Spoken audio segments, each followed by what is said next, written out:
mempresentasikan hasil diskusi kami tentang komponen atau unsur pendidikan dan penerapannya. Terlebih dahulu kami akan memperkenalkan diri. Saya Adi Rahman Siombing. Saya Rahel Tobing. Saya Stefania Yolanda Manula. Kiranya video kami memberikan pengetahuan kepada kawan-kawan yang menonton. Presentasi ini kami persembahkan, selamat menyaksikan. Pertama, pengertian komponen pendidikan. Menurut John Dewey, komponen pendidikan terdiri dari 3 elemen, yaitu guru, siswa, dan kurikulum. Dewey menekankan pentingnya interaksi aktif antara guru dan siswa dalam proses belajar mengajar.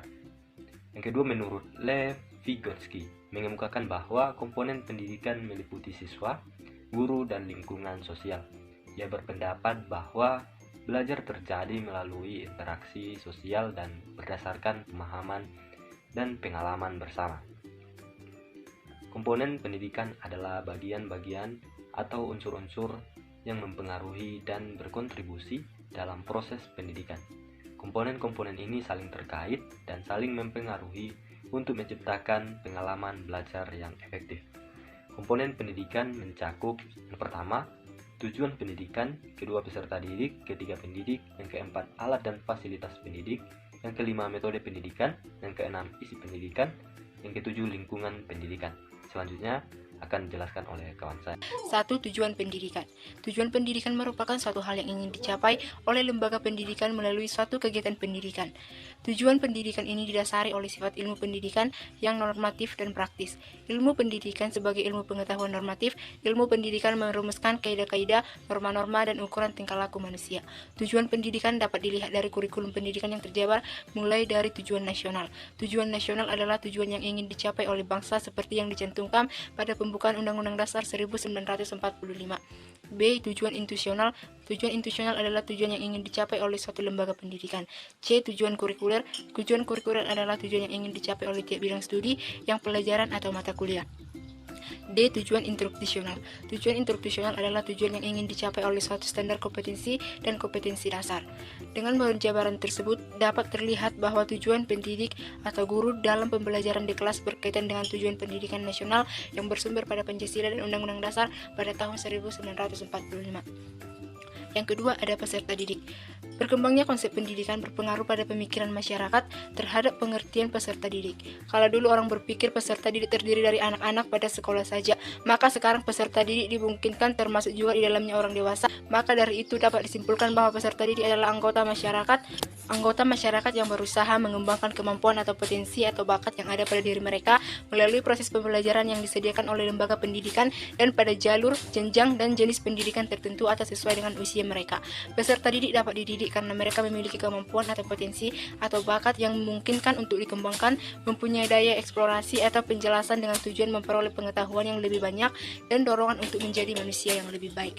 Yang ketiga, ada pendidik. Salah satu komponen yang penting dalam pendidikan adalah pendidik. Secara akademis, pendidik adalah tenaga kependidikan, yakni anggota masyarakat yang mengabdikan diri dan diangkat pada lembaga tertentu yang berkualitas. Terdapat beberapa jenis pendidik yang tidak terbatas pada pendidik di sekolah saja. Dilihat dari lembaga pendidikan, muncullah beberapa individu yang tergolong pada pendidik. Pertama, guru sebagai pendidik dalam lembaga sekolah. Kedua, orang tua sebagai pendidik dalam lingkungan atau keluarga. Dan ketiga, pemimpin masyarakat, baik formal maupun non-formal sebagai pendidik di lingkungan masyarakat. A. Orang dewasa. Orang dewasa sebagai pendidik dilandasi oleh sifat umum kepribadian orang dewasa sebagaimana dikemukakan oleh Saifullah, yaitu A. Manusia yang memiliki pandangan hidup dan prinsip hidup yang pasti dan tetap. B. Manusia yang telah memiliki tujuan hidup atau cita-cita hidup tertentu termasuk cita-cita untuk mendidik. C. Manusia yang cakap mengambil keputusan batin sendiri atau perbuatannya sendiri yang akan dipertanggungjawabkan sendiri. D. Manusia yang telah cakap menjadi anggota masyarakat secara konstruktif dan aktif penuh inisiatif. E. Manusia yang telah mencapai umur kedewasaan paling rendah 18 tahun. F. Manusia berbudi luhur dan berbadan sehat. G. Manusia yang memiliki kepribadian. B. Orang tua. Kedudukan orang tua sebagai pendidik merupakan pendidik yang kodrati dalam lingkungan keluarga. Artinya orang tua sebagai pendidik utama dan yang pertama yang berlandaskan pada hubungan kasih sayang bagi keluarga atau anak yang lahir di lingkungan keluarga mereka. Kedudukan orang tua sebagai penduduk sudah berlangsung lama, bahkan sebelum ada orang yang memikirkan tentang pendidikan. C. Guru pendidik atau sekolah. Guru sebagai pendidik di sekolah secara berlangsung maupun tidak langsung mendapat tugas dari orang tua atau masyarakat untuk melaksanakan pendidikan. Karena itu, kedudukan guru sebagai pendidik harus memenuhi persyaratan-persyaratan, baik persyaratan pribadi maupun persyaratan jabatan. Persyaratan pribadi didasarkan pada ketentuan yang terkait dengan nilai dari tingkah laku yang dianut, kemampuan intelektual, sikap, dan emosional. Persyaratan jabatan atau profesi terkait dengan pengetahuan yang dimiliki, baik yang berhubungan dengan pesan yang ingin disampaikan maupun cara penyampaiannya. D. Pemimpin masyarakat dan pemimpin keagamaan. Peran pemimpin masyarakat menjadi pendidik didasarkan pada aktivitas dari pemimpin tersebut dalam mengadakan pembinaan atau bimbingan kepada anggota masyarakat yang dipimpin. Pemimpin keagamaan sebagai pendidik tampak pada aktivitas pembinaan atau pengembangan sifat kerohanian manusia yang didasarkan pada nilai-nilai keagamaan. Berikut ini adalah poin yang keempat. Yang keempat adalah alat dan fasilitas pendidikan. Alat dan fasilitas pendidikan sangat dibutuhkan dalam mendukung proses pendidikan. Dengan adanya fasilitas-fasilitas pendidikan, maka proses pendidikan akan berjalan dengan lancar, sehingga tujuan pendidikan akan lebih mudah dicapai. Contohnya, alat dan fasilitas pendidikan diantaranya adalah ruang kelas, kamar mandi, lingkungan sekolah, lapangan olahraga, tempat ibadah, perpustakaan, dan banyak hal lainnya. Yang kelima adalah poin metode pendidikan. Salah satu hal yang harus dilakukan oleh guru adalah dapat menguasai keadaan kelas sehingga tercipta proses pembelajaran yang menyenangkan. Dengan demikian, guru harus menerapkan metode pembelajaran sesuai dengan karakteristik peserta didiknya. Tiap-tiap kelas kemungkinan menggunakan metode yang berbeda tentang pembelajaran dengan kelas lain. Untuk itu, seorang guru harus mampu menerapkan berbagai metode pembelajaran yang klasik. Yang keenam itu ada isi pendidikan. Isi pendidikan memiliki kaitan yang erat dengan tujuan pendidikan. Untuk mencapai tujuan pendidikan, perlu disampaikan kepada peserta didik isi atau materi yang biasanya disebut sebagai kurikulum dalam pendidikan formal.